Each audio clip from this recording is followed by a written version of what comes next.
राज्यसभा निवडणुकीनंतर आता महाराष्ट्रातील विधान परिषदेच्या निवडणुका पार पडणार आहेत. विधान परिषदेच्या रिक्त 9 जागांसाठी ही निवडणूक पार पडत आहे.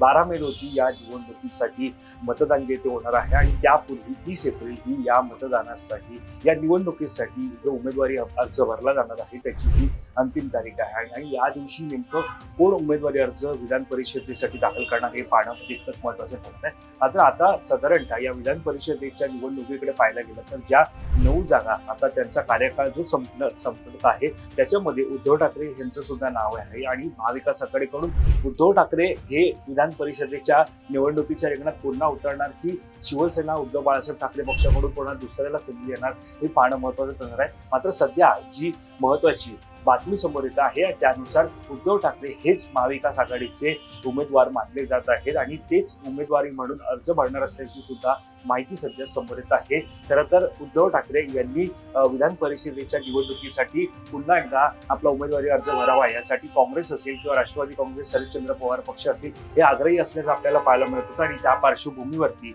आता एकंदरीत सुप्रिया सुळे असतील किंवा काँग्रेसकडून हर्षवर्धन सपकाळ असतील यांनी सुद्धा सातत्यानं उद्धव ठाकरे यांच्यासोबत चर्चा केल्याची आपल्याला बातमी जी आहे ती पाहायला मिळत होती. आणि त्यानंतर उद्धव ठाकरे यांनी आपल्या उमेदवारीबाबत निश्चितता जी आहे ती दिली नव्हती. मात्र आता साधारणतः जी बातमी समोर येत आहे त्यानुसार उद्धव ठाकरे हेच अधिकृतरित्या महाविकास आघाडीकडून विधान परिषदेसाठी उमेदवार म्हणून असणार असल्याची माहिती सुद्धा समोर येत आहे. त्यानंतर आपण पाहतोय की एकंदरीत या उद्धव ठाकरे यांनी जर विधान परिषदेसाठी महाविकास आघाडीकडून उमेदवारी अर्ज भरला तर निश्चितच ही निवडणूक बिनविरोध होईल. कारण ज्या प्रकारे राज्यसभेमध्ये ज्या प्रकारे निवडणूक पार पडली त्यावेळेला राष्ट्रवादी काँग्रेस शरदचंद्र पवार पक्षाचे प्रमुख शरद पवार यांनी उमेदवारी अर्ज ज्यावेळेला भरला होता त्यावेळेला ती निवडणूक निश्चितच बिनविरोध पार पडली होती. कारण त्यावेळेला शिवसेना असेल काँग्रेस असेल त्यांनी शरद पवार यांच्या उमेदवारीला पाठिंबा दिला होता. त्यामुळे आताच्या या निवडणुकीमध्ये महाविकास आघाडीकडे साधारणतः जागा पाहिली तर ही केवळ एकच येते. त्यामुळं जे शशिकांत शिंदे आता ज्यांचा कार्यकाळ या विधान परिषदेच्या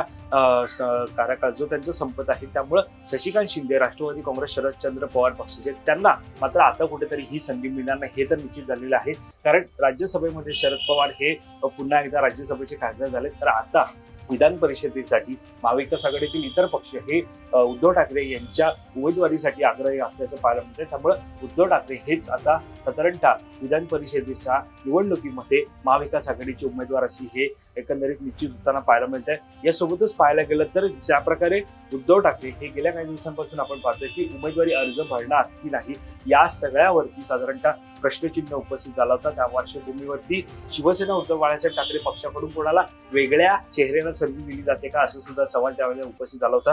त्यानुसार यामध्ये जर पाहायला गेलं तर एकंदरीत जी नावं समोर आली होती त्याच्यामध्ये साधारणतः 4 ते 5 शिवसेना ठाकरे गटाच्या नेत्यांची नावं जी ती समोर आली होती. आणि यामध्ये जर पाहायला गेलं तर विनायक राऊत असतील, अंबादास दानवे असतील, त्यानंतर राजन विचारे असतील, त्यानंतर वैभव नाईक असतील, त्यानंतर सुषमा अंधारे असतील, त्यानंतर आदींची नावं ही या सगळ्यामध्ये चर्चेला येत असल्याचं पाहायला मिळत होतं. मात्र त्यामुळे या सगळ्यांची नावं एकीकडे चर्चेला असताना साधारणतः पाहायला गेलं तर आदींच्या नावाची चर्चा असताना मात्र त्यावेळेला ही निवडणूक झाली तर निश्चितच महाविकास आघाडीतील इतर पक्षांकडून त्याला त्या चेहऱ्याला किंवा त्या नावाला पाठिंबा मिळेल की नाही हा सुद्धा सवाल त्यावेळेला उपस्थित होता. मात्र आता साधारणतः पाहायला गेलं तर या सगळ्यामध्ये ठाकरेंचे उमेदवार हे इतर नसतील तर ते उमेदवारी कोणाला द्यायची असा प्रश्न हा जो पक्षासमोर जो उपस्थित झाला असेल तर यामध्ये पाहायला गेलं तर साधारणतः उद्धव ठाकरे हेच या सगळ्यामध्ये उमेदवार असतील हे सुद्धा आता निश्चित होताना पाहायला मिळत आहे. तर हे सर्व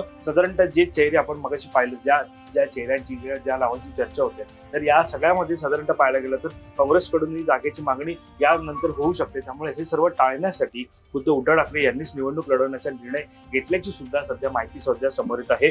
उद्धव ठाकरेंच्या उमेदवारीमुळे निवडणुकीचे संभाव्य घोडेबाजार टळून निवडणूक बिनविरोध होणार आहे. त्यामुळे आता एकंदरीत या निवडणुकीसाठी साधारणतः पाहायला गेलं तर आता लक्ष लागलेलं त्यामध्ये 30 एप्रिल रोजी नेमकं कोण कशा प्रकारे अर्ज भरतो कोणाला संधी दिली जाते त्यानुसार साधारणतः एकंदरीत पक्षीय बलाबल जर आपण पाहिलं तर भारतीय जनता पक्षाकडे एकूण 5 जागा आहेत. शिवसेना शिंदे गटाच्या 2 आहेत, राष्ट्रवादी अजित पवार गटाची 1 आहे, शिवसेना ठाकरे गटाची 1 आहे.